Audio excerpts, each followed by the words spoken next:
സ്കൂളിന്റെ തന്നെ 12th 13th year ചെയ്യുമ്പോഴത്തേനാണ് അതിനെ 6th form എന്ന് വിളിക്കുന്നത്. അതായത് ഞങ്ങളുടെ നാട്ടിൽ പ്രീഡിഗ്രി +2 എടുക്കാൻ ബെസ്റ്റ് ആയിട്ടുള്ള ഓപ്ഷൻ മാത്സ് എന്ന് പറയുന്നതിന് ഒരു കാര്യമുണ്ട്. കാര്യം നമ്മൾ മലയാളി ഇന്ത്യൻ പേരൻസ് മാത്സ് എടുക്കുക സയൻസ് എടുക്കുന്നതിനേക്കാളും അതിനേക്കാളും ഉപരി മാത്സ് എടുക്കുന്നതിനുള്ള ഗുണം എന്ന് വെച്ചാൽ ഈ മോസ്റ്റ് യൂണിവേഴ്സിറ്റി കോഴ്സസ് ഞാൻ പറഞ്ഞ പോലെ ഈ മാത്സ് ഒരു റിക്വയർമെന്റ് ആയതുകൊണ്ട് അത് എടുക്കുന്നതുകൊണ്ട് ഒരു ഗുണമാണ്. കാരണം അപ്പോൾ എങ്ങനെ വേണമെങ്കിലും നമുക്ക് നമ്മുടെ കരിയർ റൂട്ട് നമുക്ക് കുറച്ച് ഹായ് ഫ്രണ്ട്സ്, ഇച്ചയും കൊച്ചൂസ് ബ്ലോഗിലേക്ക് ഇന്ന് സ്വാഗതം. ഇന്നത്തെ ടോപ്പിക് UK വിദ്യാഭ്യാസ രീതികൾ അഥവാ സമ്പ്രദായം എന്നതിലെ 3ാമത്തെ എപ്പിസോഡാണ് ഇന്ന് പബ്ലിഷ് ചെയ്യുന്നത്. ഈ എപ്പിസോഡുകൾ അല്പം ലെങ്തി ആയിട്ട് നിങ്ങൾക്ക് തോന്നിയെന്ന് വരാം, പക്ഷേ വിദ്യാഭ്യാസ സമ്പ്രദായത്തിന് കുട്ടികളെ ഹെൽപ്പ് ചെയ്യാൻ ശ്രമിക്കുമ്പോൾ ഇത് വളരെ ഹെൽപ്ഫുൾ ആയിരിക്കും. പ്രൈമറി ക്ലാസ്സുകൾ മുതൽ GCSE വരെ ഉള്ളതിനെക്കുറിച്ച് അറിയാൻ മുമ്പിലുള്ള എപ്പിസോഡുകൾ കാണുക. നമുക്കിപ്പം GCSEയും നമ്മുടെ ഇപ്പോൾ യൂണിവേഴ്സിറ്റിയും ഇതിൻ്റെ ഇടയ്ക്ക് വരുന്നതാണ് നമ്മുടെ A-level പീരീഡ് എന്ന് പറഞ്ഞാൽ നമ്മുടെ 6th form അല്ലെങ്കിൽ കോളേജ്. അപ്പോൾ അത് ഞാൻ വേണമെങ്കിൽ ഈ 6th form കോളേജ് തമ്മിലുള്ള ഡിഫറൻസ് പറയാം. സോ 6th form എന്ന് പറഞ്ഞാൽ ഒരു സ്കൂളായിട്ട് ഇൻ അലയൻസ് ആയിട്ട് പോകുന്ന ഒരു 12th 13th സ്റ്റാൻഡേർഡിനാണ് 6th form എന്ന് പറഞ്ഞാൽ ഒരു സ്കൂളിന്റെ തന്നെ 12th 13th ഇയർ ചെയ്യുമ്പോഴത്തേനാണ് അതിനെ 6th form എന്ന് വിളിക്കുന്നത്. അതായത് ഞങ്ങളുടെ നാട്ടിൽ ഈ പ്രീഡിഗ്രി +2 ആയെന്ന് പറഞ്ഞ അവിടുത്തെ പരിപാടി സ്കൂളിൽ തന്നെ കണ്ടിന്യൂ ചെയ്തു. സ്കൂളിൽ തന്നെ അവരെന്ന് വെച്ചാൽ ഒരു ആ സ്കൂളിന്റെ തന്നെ ഒരു ഭാഗമാണത്. ഇവിടെ കോളേജ് എന്ന് വിളിക്കുന്നത് പറഞ്ഞ ഒരു എക്സ്റ്റേണൽ ഒരു ഓർഗനൈസേഷൻ, ഒരു 12ാം ക്ലാസ്സും 13ാം ക്ലാസ്സും മാത്രം ചെയ്യുന്ന ഒരു കമ്പനി അല്ലെങ്കിൽ ഒരു സ്ഥാപനം, ഒരു ഇൻസ്റ്റിറ്റ്യൂഷൻ, അതിനെയാണ് നമ്മൾ കോളേജ് എന്ന് വിളിക്കുന്നത്. അപ്പൊ അവിടെ ഈ 12th 13th മാത്രമേ ഉള്ളൂ. അപ്പൊ അവര് വേറെ ഒന്നും ചെയ്തില്ല, അവർക്ക് വേറെ ഒന്നുമില്ല. ഇപ്പൊ ഈ അവരുടെ ഈ സെക്കൻഡറി സ്കൂൾ ഒന്നുമില്ല, secondary just 12th free education. ഈശ കോളേജും ഫ്രീ. ഇപ്പൊ നമ്മുടെ അടുത്തുള്ളത് ഈശ കോളേജ് എന്ന് പറഞ്ഞാൽ അതും ഫ്രീ എഡ്യൂക്കേഷൻ അതായിട്ടുള്ളത്. ഇപ്പം ചില സമയത്ത് പ്രൈവറ്റ് കോളേജുകളുണ്ട്, പക്ഷേ ഇത് ഇൻഡിപെൻഡന്റ് ആയിട്ടുള്ള ഫ്രീ നമ്മുടെ ഗവൺമെന്റ് കോളേജസ് അതുപോലെയുണ്ട്, ഗവൺമെന്റ് ഫണ്ട് ചെയ്യുന്ന കോളേജുണ്ട്. ജസ്റ്റ് 12th 13th മാത്രമേ അവിടെയുള്ളൂ. സോ ഇപ്പം രണ്ടിടത്തും പോവുകയാണെങ്കിലും നമുക്ക് വലിയ മേജറായിട്ട് ഡിഫറൻസസ് ഒന്നുമില്ല. ഒന്ന് നമുക്ക് വേണമെങ്കിൽ ഇത് ചെയ്യാം, ടീച്ചേഴ്സ് കുറേ കൂടെ ആ 12th 13th കൂടെ ഫോക്കസ് ആയിട്ടെന്ന് വെച്ചാൽ അതിനുവേണ്ടി ട്രെയിൻഡ് ആയിട്ടുള്ള ആൾക്കാരാണെന്ന് വേണമെങ്കിൽ നമുക്ക് പറയാം. പക്ഷേ എനിക്ക് തോന്നുന്നില്ല അങ്ങനത്തെ വലിയൊരു ഡിഫറൻസ് ഉണ്ടെന്നുള്ളത്. സോ നമ്മളിപ്പോൾ A-levelsലോട്ട് വരുന്നത് നമ്മുടെ GCSE എക്സാംസ് കഴിഞ്ഞിട്ടാണ്. നമ്മുടെ GCSE എക്സാം റിസൾട്ട്സ് നോർമലി ഒരു ഓഗസ്റ്റ് പീരീഡ് ആകുമ്പോഴത്തേനാണ് വരുന്നത്. ഇവിടുത്തെ UK A-level എക്സാമിൻ്റെ റിസൾട്ടും GCSE എക്സാം റിസൾട്ട്സും വരുന്ന ഒരു മിഡ് ഓഗസ്റ്റ്, രണ്ടും ഒരു ആഴ്ചയുടെ ഗ്യാപ്പിലാണ് വരുന്നത്, റിലീസാകുന്നത്. സോ നോർമലി പിള്ളേർ എന്നാ ചെയ്യുന്നതെന്ന് വെച്ചാൽ ഇവരുടെ ഈ GCSE എക്സാം റിസൾട്ട്സ് കഴിഞ്ഞിട്ടാണ് ഇവർ കോളേജിൽ അല്ലെങ്കിൽ 6th form എൻറോൾമെന്റിന് വേണ്ടി പോകുന്നത്. എന്ന് വെച്ചാൽ അവരുടെ റിസൾട്ട്സ് ആയിട്ട് പോകുന്നത്. ഇപ്പം എൻ്റെ കാര്യത്തിലായിരുന്നെങ്കിൽ ഞാൻ എൻ്റെ GCSE റിസൾട്ട് ഞാൻ എൻ്റെ സ്കൂളിൽ തന്നെ 6th form നിന്നത്.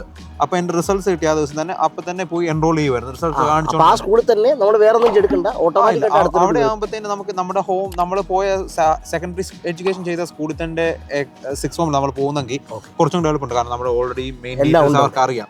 ആ കൂടെ പോകേണ്ടതെന്ന് പറഞ്ഞാൽ അവർക്ക് ഇങ്ങനെ ഓരോ കൗണ്ടർ സെറ്റപ്പ് ചെയ്തിട്ടുണ്ട്, എനിക്ക് റിസൾട്ട്സ് ഡേ എൻറോൾ ചെയ്യുക. അപ്പോൾ നമ്മൾ ഹോം സ്റ്റുഡൻ്റ് ആണ്, ഇത് ചെയ്ത് പോകാം. അതേപോലെ തന്നെ ഈ 6th form വേണ്ടി തന്നെ നമുക്ക് എക്സ്റ്റേണൽ ആപ്ലിക്കേഷൻ നമുക്ക് കയറാൻ പറ്റും. ഇപ്പം ആ സ്കൂളിൽ വന്ന് ചേർന്ന പിള്ളേർക്ക് മാത്രമേ ആ 6th form 12 13 പോകാന്നുള്ള നിയമമൊന്നുമില്ല. വേറെ സ്കൂളിൽ നിന്ന് വന്ന് അവിടുത്തെ 6th form വേണമെങ്കിൽ പോകാം. ഇപ്പം നമുക്ക് അവിടെ കണ്ടിന്യൂ ചെയ്യണ്ട, നമുക്ക് വേറെ ചെയ്യാൻ പറ്റും. ഇപ്പം ചേച്ചി ചെയ്ത് അങ്ങനെയായിരുന്നു. ഇപ്പൊ GCSE വരെ എൻ്റെ സ്കൂളിൽ, എന്നിട്ട് പിന്നെ നമ്മുടെ വീടിനടുത്തുള്ള സൊല്യൂഷൻസിലോട്ടാണ് ചേച്ചി പോയത്. അതും സൊല്യൂഷൻസ് ഒരു 6th form ആണ്.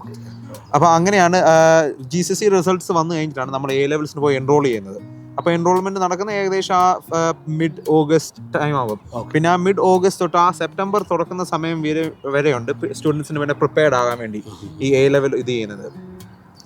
അപ്പോൾ നമ്മൾ A-level ഇത് ചെയ്യുന്നതെന്ന് പറഞ്ഞാൽ ഇവരുടെ സിസ്റ്റം നമുക്ക് അപ് ടു 4 A-levels വേണമെങ്കിൽ നമുക്ക് എടുക്കാം ഇവിടെ. അല്ലെങ്കിൽ നമ്മൾ ചില സമയത്ത് പ്രൈവറ്റ് സ്കൂളിലാണ് പോകുന്നതെങ്കിൽ എനിക്കൊന്ന് ചില സമയത്ത് അവർ വേണമെങ്കിൽ അപ് ടു 5 വരെ നമ്മൾ എടുക്കാൻ സമ്മതിക്കാം. അപ്പം നമുക്ക് 4 ഓപ്ഷൻസ് അല്ലെങ്കിൽ 3 ഓപ്ഷൻസ് ആണ് സ്റ്റാൻഡേർഡ് ആയിട്ട് ചെയ്യുന്നത്. ഞാൻ എടുത്തത് 3 ഓപ്ഷൻസ് ആയിരുന്നു. അപ്പം A-levels എന്ന് പറയുമ്പോൾ നമുക്ക് വേണമെങ്കിൽ ഒരു പുതിയൊരു സ്റ്റാർട്ട് എന്ന് വേണമെങ്കിൽ നമുക്ക് പറയാം. കാരണം ഒരു ഗ്രേഡിംഗ് സിസ്റ്റം ഡിഫറെൻ്റ് ആണ്. നമ്മൾ നേരത്തെ പറഞ്ഞ പോലെ ഗ്രേഡിംഗ് സിസ്റ്റം ഡിഫറെൻ്റ് ആണ്. അതുപോലെ തന്നെ നമുക്കിപ്പം നമ്മൾ നേരത്തെ നമ്മുടെ മേലൊരു കൺട്രോൾ ഇല്ല, ഇന്ന വിഷയങ്ങൾ നിങ്ങൾ ചെയ്യണം, ഇനി മുതലൊരു മിനിമം എമൗണ്ട് ഇത് ചെയ്യണം എന്നുള്ളൊരു ഇതില്ല. നമുക്ക് വേണമെങ്കിൽ ഇഷ്ടമുള്ള 3 വിഷയങ്ങൾ ആ സ്കൂളിന് ഓഫർ ചെയ്തിരിക്കുന്ന ഏതൊക്കെ A-level കോഴ്സസ് ആണോ ആ A-level സബ്ജക്ട്സ് നമുക്ക് ഏത് വേണമെങ്കിലും നമുക്ക് എടുക്കാം. അപ്പോൾ അതിൽ ഒത്തിരി സബ്ജക്റ്റുകൾ അവൈലബിൾ ആണ്.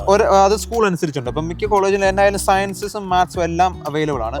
പിന്നെ ചില സ്കൂളിൽ ഇപ്പം business studies, psychology, sociology, law, media studies, economics, ക്രിയേറ്റീവായി മീഡിയ, ഹിസ്റ്ററി, ജോഗ്രഫി, പിന്നെ ഓരോ ലാംഗ്വേജസ്, അങ്ങനത്തെ ഫെർദർ ചില സ്കൂളിൽ ഇപ്പം കുറച്ച് ബുദ്ധിമുട്ടാണ് ഫെർദർ മാത്സ് എന്ന് പറഞ്ഞൊരു ഓപ്ഷൻ ഉണ്ട്. അത് ചില സ്കൂളുകളിൽ മാത്രമേ ഉള്ളൂ. കാരണം എന്ന് വെച്ചാൽ അത് പഠിപ്പിക്കാൻ വേണ്ടി ട്രെയിൻഡ് ആയിട്ടുള്ള ടീച്ചേഴ്സ് വേണം, ഫർദർ മാത്തമാറ്റിക്സ് പഠിപ്പിക്കാൻ വേണ്ടിയുള്ളത്. പക്ഷേ ചില സ്കൂളിൽ അതും ഉണ്ട്. സോ നമുക്കൊരു ഈ ഓപ്ഷൻസ് അത് നമുക്ക് ഏത് വേണമെങ്കിലും എടുക്കാം. അല്ലാതെ നമ്മുടെ നാട്ടിലെ പോലെ നിങ്ങൾ സയൻസ് ഗ്രൂപ്പ് ആകുമ്പോൾ ഇന്ന വിഷയം എടുക്കാൻ പറ്റും, അങ്ങനെ ഒരു ഇതില്ല. ഞങ്ങൾ ചെയ്യേണ്ടത് സയൻസ് ഗ്രൂപ്പ് എടുക്കും, അക്കൂട്ടത്തിൽ മാത്സ് എക്സ്ട്രാ ആയിട്ട് എടുക്കും, ആഡ് ഓൺ ആയിട്ട് എടുക്കും, എന്നിട്ട് അത് രണ്ടും എഴുതും. അപ്പം ഞങ്ങൾക്ക് ഫസ്റ്റ് ഗ്രൂപ്പ് ചേർന്നതിന് സെക്കൻഡ് ഗ്രൂപ്പ് ചേർന്നതിന് ഏതാണ്ട് ഒരു ഗുണം കിട്ടും. അതാണ് ഞങ്ങൾ ചെയ്യുന്നത്. ഇവിടെ വേറെ ഓപ്ഷൻ ഒന്നുമില്ല. അത്ര നമുക്കിവിടെ എന്ന് പറഞ്ഞാൽ നമുക്ക് ഏത് വിഷയങ്ങൾ വേണം. ഇപ്പം നമുക്ക് ഇപ്പോൾ ആർട്സ് ചെയ്യണമെങ്കിൽ ഒരു വിഷയം ആർട്സ്, അല്ലെങ്കിൽ എന്നിട്ട് പിന്നെ മറ്റേ വിഷയം ഫിസിക്സ്, എന്നിട്ട് വേറൊരു വിഷയം, മൂന്നാമത്തെ വിഷയം നമുക്ക് വേണമെങ്കിൽ എന്താ പറയുക സൈക്കോളജി, എക്കണോമിക്സ്, നമുക്ക് ഏത് വേണമെങ്കിലും എടുക്കാം. പക്ഷേ കൂടുതൽ സമയം ഇവിടെ സ്റ്റുഡൻസ് ചെയ്യുന്നത് എന്താണെന്ന് വെച്ചാൽ അവർക്ക് ഭാവിയിൽ യൂണിവേഴ്സിറ്റിയിൽ ചെയ്യാൻ ഏത് ഡിഗ്രി ആണോ ചെയ്യാൻ താല്പര്യമുള്ളത് അതിനനുസരിച്ചാണ് അവരുടെ ഓപ്ഷൻസ് അവർ ടൈലർ ചെയ്യുന്നത്. ഇപ്പം എൻ്റെ എക്സ്പീരിയൻസിലാണെങ്കിൽ ഇപ്പം എനിക്ക് ഏകദേശം ഒരു ഐഡിയ ഉണ്ടായിരുന്നു. ഞാൻ എ ലെവൽ കയറുന്ന മുമ്പ് എനിക്ക് എഞ്ചിനീയറിംഗ് സൈഡിൽ അല്ലെങ്കിൽ സ്റ്റെം ബേസ്ഡ് എഞ്ചിനീയറിംഗ് സൈഡിലോട്ട് പോകാനായിരുന്നു എനിക്ക് കൂടുതൽ താല്പര്യം. അപ്പോൾ എനിക്ക് എന്നായാലും അറിയാൻ എനിക്ക് മാത്സ് എന്നായാലും വേണം. അത് മാത്സ് ഇവിടെ ഒരു മിനിമം ആണ്. എഞ്ചിനീയറിംഗ് പോകണമെങ്കിൽ സ്പെസിഫിക്കലി മാത്സ് ഒരു മിനിമം റിക്വയർമെന്റ് ആണ്. പക്ഷെ കുറെ ഈ സ്റ്റെം സ്റ്റെം എന്ന് ഞാൻ പറയുമ്പോഴത്തേന് ഈ സയൻസ്, ടെക്നോളജി, എക്കണോമിക്സ്, മാത്സ് അങ്ങനത്തെ ബേസ് ആണ് സ്റ്റെം എന്ന് പറയുന്നത്. അപ്പം അങ്ങനത്തെ ബേസ് സബ്ജക്ട്സ് നമ്മൾ ഇപ്പം സ്റ്റെം സബ്ജക്ട്സ് ഇപ്പം നമ്മുടെ സ്റ്റെം സബ്ജക്ട്സ് അതിന് ജനറലി നമ്മൾ പറയുന്നത്. അപ്പം അങ്ങനത്തെ റിലേറ്റഡ് ആയിട്ടുള്ള എന്തെങ്കിലും നമ്മൾ യൂണിവേഴ്സിറ്റി ചെയ്യുന്നതെങ്കിൽ ഇപ്പം എഞ്ചിനീയറിംഗ് ആയിക്കോട്ടെ, ഫൈനാൻസ് ആയിക്കോട്ടെ, അല്ലെങ്കിൽ ഈ ബയോളജി, ഫിസിക്സ്, കെമിസ്ട്രി, അതിൻ്റെ ഇൻഡിവിജ്വൽ സ്പെസിഫിക് ആയിട്ട് യൂണിവേഴ്സിറ്റി ചെയ്യുന്ന ഡിഗ്രി ആണെങ്കിൽ പോലും അതിനെല്ലാത്തിനും അവർ മാത്സ് നിർബന്ധം. എനിക്ക് മെഡിസിൻ മാത്രമേ അവർ മാത്സ് നിർബന്ധമാക്കി വെച്ചിട്ടുള്ളൂ. ബാക്കിയുള്ള മിക്ക എണ്ണത്തിനും മാത്സ് പറഞ്ഞിട്ടുണ്ട്. ഇപ്പോൾ കമ്പ്യൂട്ടർ സയൻസ് ആണെങ്കിൽ അവർ മാത്സ് പറഞ്ഞിട്ടുണ്ട്. എല്ലാത്തിനകത്ത് മാത്സ് അവർ പറഞ്ഞു. എക്കണോമിക്സ് ആണെങ്കിൽ അവർ മാത്സ് പറഞ്ഞിട്ടുണ്ട്. അപ്പോൾ നമ്മൾ സാധാരണ ആൾക്കാർ ചെയ്യുന്ന അവരുടെ ഓപ്ഷൻസ് അതിനനുസരിച്ച് ടൈലർ ചെയ്യും. ഇപ്പോൾ മെഡിസിന് പോകാൻ വേണ്ടി താല്പര്യമുള്ള പിള്ളേർ UK എ ലെവൽസ് എടുക്കുന്നത് അവർ ടെക്നിക്കലി ഒന്നെങ്കിൽ ബയോളജി ആൻഡ് കെമിസ്ട്രി ആയിട്ട് എടുക്കും.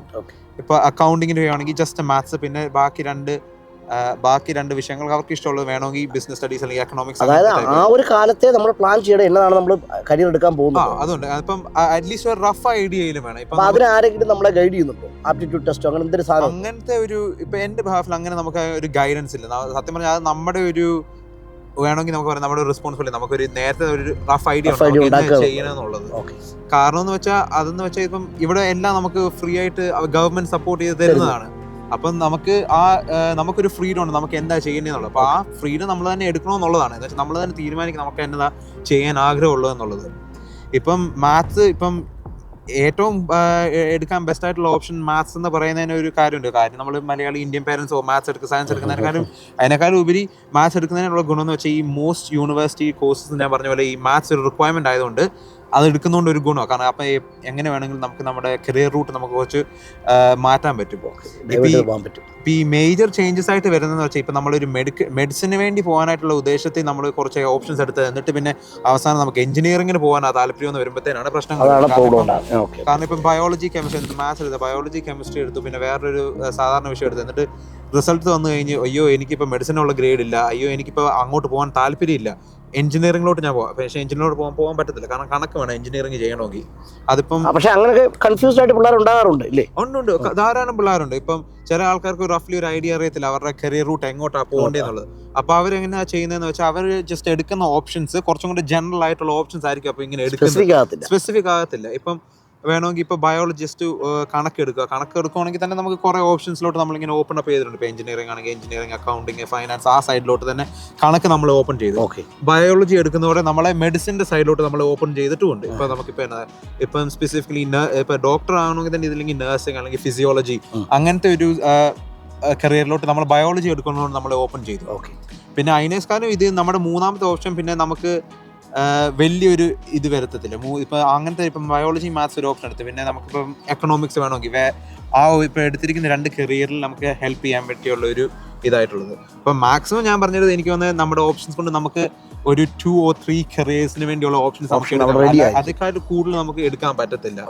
ഇതുകൊണ്ട് നമ്മളുടെ A ലെവൽസിന് എടുക്കുന്ന ഓപ്ഷൻസ് അതിനത്ര ഇമ്പോർട്ടൻറ്റും ആണ്.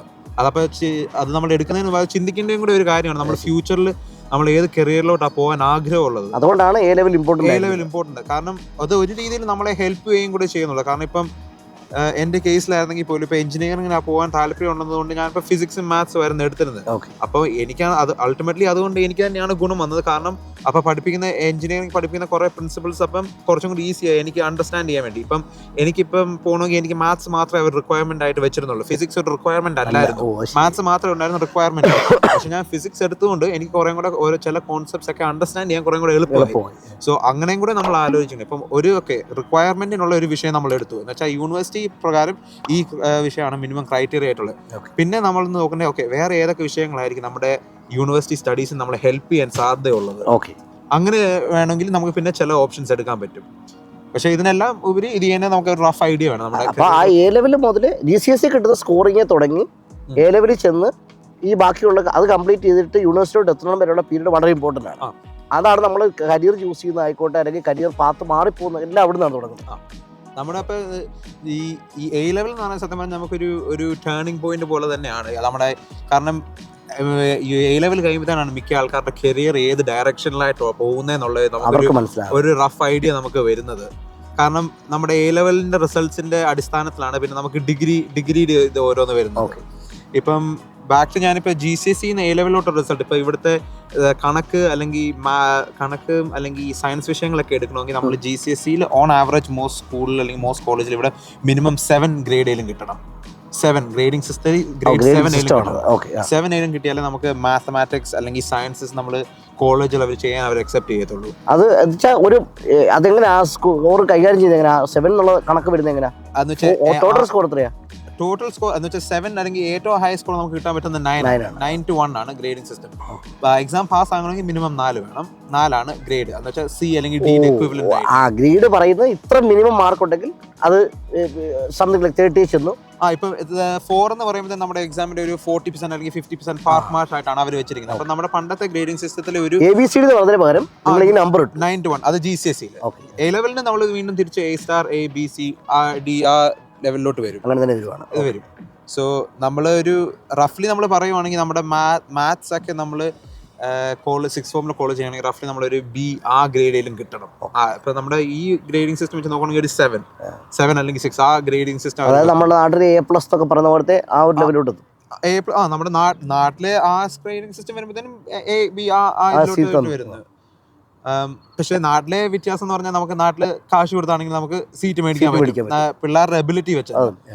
പക്ഷെ ഇതാണ് ഇവിടുത്തെ യൂണിവേഴ്സിറ്റി. ഇപ്പം ഇതാണ് ഇവിടുത്തെ സ്റ്റാർട്ടിംഗ് പോയിന്റ് എന്ന് വേണമെങ്കിൽ പറയാം, അല്ലെങ്കിൽ ഒരു മെയിൻ പോയിന്റ്. നമുക്ക് കാശ് കൊടുത്ത് ഇവിടുന്ന് മേടിക്കാൻ പറ്റത്തില്ല. ആ കോഴ്സ് ചെയ്യണമെങ്കിൽ അതിനുള്ള ഇത് വേണം, അതിനുള്ള മാർക്കും വേണം. അതിനനുസരിച്ച് അവർ ഇത് ചെയ്യാൻ സമ്മതിക്കത്തുള്ളൂ. അല്ലാതെ നാട്ടിൽ പോലെ നമുക്ക് ഇപ്പോൾ ഡിഗ്രി ആയിക്കോട്ടെ അല്ലെങ്കിൽ കോളേജ് ആയിക്കോട്ടെ, നിങ്ങൾക്ക് കാശോ ഉണ്ടെങ്കിൽ അല്ലെങ്കിൽ പൊളിറ്റിക്കൽ ഇൻഫ്ലുവൻസ് ഉണ്ടെങ്കിൽ നിങ്ങൾക്ക് ഇതുമില്ല. നമ്മുടെ എബിലിറ്റിനെ ബേസ് തന്നെയാണ് വേറെ പ്രയോറിറ്റി ഇടുന്നില്ല. ഇപ്പൊ കാത്തലിക് സ്കൂളിൽ നമ്മൾ ക്രിസ്ത്യൻസ് ആണെങ്കിൽ അഡ്മിഷൻ കിട്ടുന്ന പറഞ്ഞ പോലത്തെ അങ്ങനത്തെ ഒന്നും ഇതില്ല, ബാധകമല്ല ഈ ഗ്രേഡിംഗ് സിസ്റ്റത്തിൽ. ഇല്ല, നമ്മൾ ഓപ്ഷൻ സെലക്ഷൻസ് വരുമ്പോൾ തന്നെ ഇല്ല. അങ്ങനെ ഒന്നും ഇപ്പം നിങ്ങൾ ക്രിസ്ത്യൻ ആണെങ്കിൽ നിങ്ങൾക്ക് ഇത് ചെയ്യാൻ പറ്റുമോ, അങ്ങനത്തെ ഒരു പാർഷ്യാലിറ്റി ഇല്ല. ഇപ്പൊ ക്രിസ്ത്യൻ ആണെങ്കിൽ നിങ്ങൾ ക്രിസ്ത്യൻ ആയിക്കോട്ടെ, ഓക്കെ ഗുഡ്, നിങ്ങൾക്ക് അതിനുള്ള ഗ്രേഡ് കിട്ടിയിട്ടുണ്ടോ, ഇല്ലെങ്കിൽ ഇല്ല, നിങ്ങൾക്ക് പറ്റത്തില്ല. അപ്പം അത് ഒരു ഇമ്പോർട്ടൻ്റ് ആണ്. പിന്നെ ഈ A ലെവൽസിന്റെ എക്സാംസിന്റെ ബേസിസിലാണ് നമുക്ക് എക്സാം റിസൾട്ടിലാണ് ബേസ്ഡാണ് നമ്മൾ ഓരോ യൂണിവേഴ്സിറ്റി നമ്മൾ ആപ്ലിക്കേഷൻ കൊടുക്കുന്നത്. ഓരോ യൂണിവേഴ്സിറ്റിക്കും അവരുടെ തന്നെ ഓരോ കോഴ്സിന് ഇങ്ങനെ ഗ്രേഡ് എൻട്രി റിക്വയർമെന്റ്സ് വെച്ചിട്ടുണ്ട്. ഇപ്പം ഇവിടെ റസൽസ് ഗ്രൂപ്പ് യൂണിവേഴ്സിറ്റിന്ന് കേട്ടിട്ടുണ്ട്. അപ്പൊ ഇവിടുത്തെ ടോപ്പ് 25 യൂണിവേഴ്സിറ്റീസ്. ഇപ്പൊ ടിപ്പിക്കലി അതിനകത്ത് വരുന്ന ഓരോ യൂണിവേഴ്സിറ്റികൾക്ക് ഇങ്ങനെ on average higher entry requirements ആണ് ഓരോ വിഷയങ്ങൾക്കും. എൻട്രി ലെവൽ മാർക്ക് വെച്ചിരിക്കുകയാണ്, അവരുടെ എന്ന് വെച്ചാൽ ആ ഓരോ യൂണിവേഴ്സിറ്റി തന്നെ അവരുടെ തന്നെ ഓൺ എൻട്രി റിക്വയർമെന്റ് വെച്ചത്. റസൽസ് ഗ്രൂപ്പിന്റെ തന്നെ ആയതുകൊണ്ട് മാത്രമായിട്ടല്ല, ഓരോ യൂണിവേഴ്സിറ്റിക്കും അവരുടെ തന്നെ ഒരു ബെഞ്ച് മാർക്ക് സ്കോർ വെച്ചിട്ടുണ്ട്. അവര് ഇന്ന ഗ്രേഡ് കിട്ടിയാൽ മാത്രമേ നിങ്ങളെ ഈ ഡിഗ്രി ഞങ്ങൾ എടുക്കത്തുള്ളൂ എന്നുള്ളത്. എന്ന് വെച്ചാൽ ആ ഗ്രേഡ് നമ്മൾ A ലെവലിൽ എത്തണം. അതായത് നമ്മളിപ്പോൾ സയൻസിൽ ഇപ്പോൾ ബയോളജിക്ക് 55 കിട്ടാതെ നമുക്ക് ഇന്ന സംഭവം അവരിപ്പോൾ പറയാൻ പോകുന്ന സേ ഫോർ ഇൻസ്റ്റൻസ് ഇപ്പം ഫോർ എക്സാമ്പിൾ ഇപ്പോൾ ഞാനിപ്പോൾ പറയാം, ഇപ്പോൾ എൻ്റെ എഞ്ചിനീയറിംഗ് ലെവൽ ഇപ്പോൾ സാറേ യൂണിവേഴ്സിറ്റി പറഞ്ഞപ്പോൾ ഓക്കെ നീ എഞ്ചിനീയറിംഗ് ഇവിടെ ഈ യൂണിവേഴ്സിറ്റി ചെയ്യണമെങ്കിൽ നിനക്ക് കിട്ടേണ്ടത് 2 Aയും 1 Bയും അല്ലെങ്കിൽ 1 Aയും 2 Bയും നിനക്ക് കിട്ടണം. എന്നിട്ട് ഈ 2 Aയിലും 1 Bയും ഈ 3 ഗ്രേഡിനകത്ത് നിന്ന് ഒരു വിഷയം മാത്തമാറ്റിക്സ് ആയിരിക്കണം. അതാണ് അവർ പറഞ്ഞിരിക്കുന്ന റിക്വയർമെന്റ്.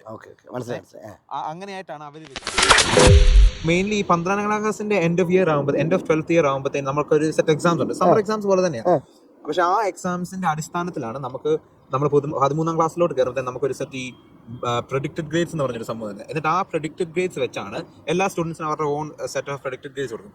എന്നിട്ട് ആ ഗ്രേഡ് വെച്ചാണ് നമ്മൾ യൂണിവേഴ്സിറ്റി അപ്ലൈ ചെയ്യുന്നത്. കാരണം ഞാൻ പറഞ്ഞില്ല, ഓരോ യൂണിവേഴ്സിറ്റിയിൽ അവരുടെ സെറ്റ് ഗ്രേഡ് റിക്വയർമെന്റ് ആണ്. അപ്പം നമ്മുടെ predicted grades say for instance ഇപ്പം 3 BA ഉണ്ടെങ്കിൽ നമ്മൾ ഇപ്പം ആ ലെവലിലുള്ള യൂണിവേഴ്സിറ്റി നമുക്ക് അപ്ലൈ ചെയ്യാൻ പറ്റത്തുള്ളൂ. കാരണം അത് കൂടുതൽ പോയി അവർ എന്നാ രീതി ഇല്ല, ചുമ്മാ ഒന്ന് പോയി നമുക്ക് അതിന് വേണ്ടിയുള്ള ബാക്കിംഗ് വേണം. അല്ലെങ്കിൽ എഞ്ചിനീയറിംഗ് സംബന്ധിച്ചാണ് UK ആവറേജ് ഗ്രാജുവേറ്റ്സിന് കിട്ടുന്ന ശമ്പളം അറൗണ്ട് ഒരു 30K മാർക്കാണ്. അൺലെസ് നമ്മൾ ടീച്ചിങ്ങിലാണെങ്കിൽ കുറച്ചും കൂടെ കുറവ് കാശ് വരുന്നത്. പക്ഷേ ഓൺ ആവറേജ് ഗ്രാജുവേറ്റ്സിനെല്ലാം കിട്ടുന്ന ഒരു 30,000 റേഞ്ചാണ്. എഞ്ചിനീയർമാർക്കാണെങ്കിൽ പോലും എല്ലാവർക്കും ആ റേഞ്ചിൽ തന്നെ വരത്തുള്ളൂ. എന്റെ കമ്പനിയിലാണെങ്കിൽ ഇപ്പോൾ 2 years കഴിയുമ്പോഴാണ് നിങ്ങൾ ആ 40K അടുത്ത് മാർക്കിലോട്ട് വരും.